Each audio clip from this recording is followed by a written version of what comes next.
Hi, this is Jeremy Net. So, getting ready to set up my board.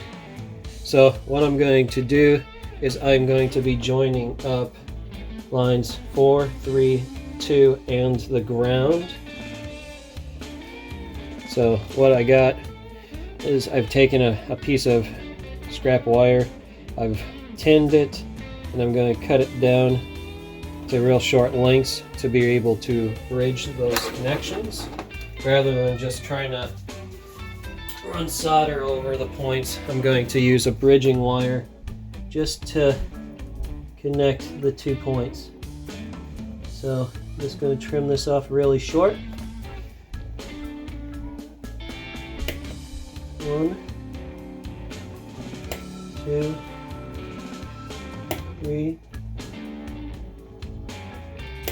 4. Oop. Fourth one went flying. Well, I'll have to do fifth one because number 4 went and disappeared on me.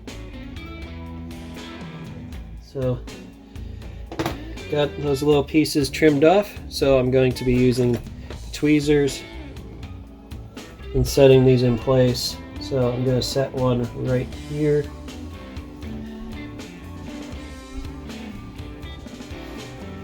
Alright, so what I'm going to do is I'm going to end up tinning the 2 connections on each side, setting down the wire in place, and going from there. So right now I'm just going to put a little solder right here on 4 on both sides, 3 on both sides, 2 on both sides, there, and then the ground on both sides. Like that. Put a little more on 4 on this side. Alright. So now, if I can get this little piece to be on the very tip of this.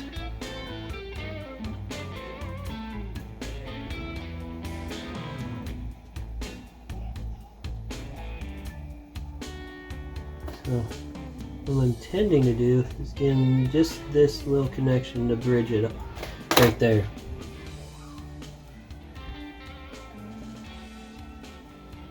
Just to bridge the connection there. That looks good. Now I'll grab the next little piece to go on 3. If I can get it to stay in place. The one drawback, sometimes these, come on, cooperate with me here. So, get this lined up, solder that connection there, solder that connection there. There we go. Get a little more on this piece.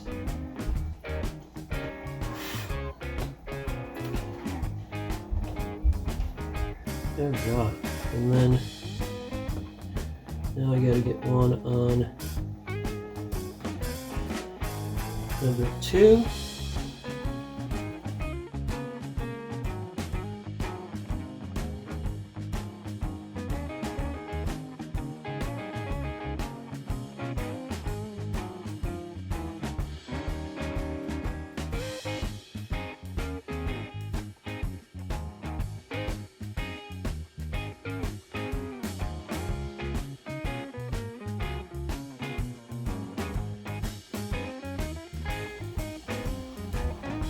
There we go.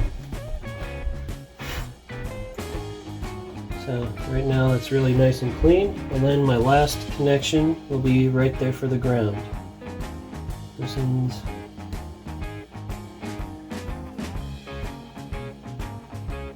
I just gotta make sure this connection stays right with the ground.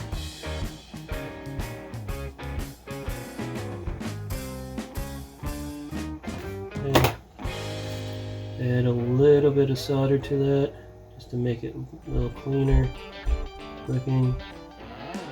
So I got a bridge connection between the ground 1, 2, 3, and 4.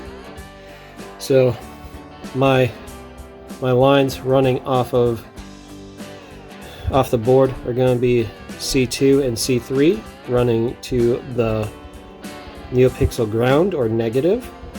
And then number 1 will be my data line.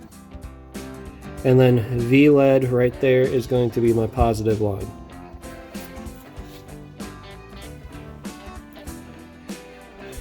So, fun part is I'll have the main negative, main positive, auxiliary positive, auxiliary negative. So they got a separate connection for each switch on this board. Fun, fun. So that part is prepped and ready to go. I'm still waiting on the chassis, so next part of the video will come once that is in-house, but I got that down. Gotta clean up the board. So with this setup, I went on to Nigon's Facebook page, downloaded some of their files as far as the NEC Igniter software to be able to edit the board. I also got all the basic sound fonts and setups for Neopixel, so it won't be too much longer. Company I deal with as far as for chassis is pretty good about shipping like right on the spot, almost right when it's basically like the same day you order they ship, so they're really good about it. I generally use CWS. I got a 3D printer coming in, so I'm probably going to start printing off all my own chassis. If you aren't into 3D printing like your own chassis or anything like that, CWS is really good. Jimmy's Junk out of the UK is really good as well. And then everyone basically in the community knows how Goth rolls.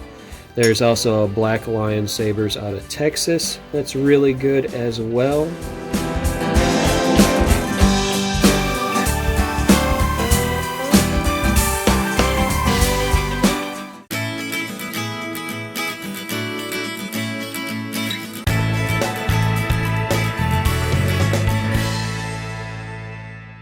Thank you for watching this video. If you liked this video, then please press the like button. And if you like what you've been watching, please hit the subscribe button. To see our latest video, click on the link to the right. Thank you again. Later.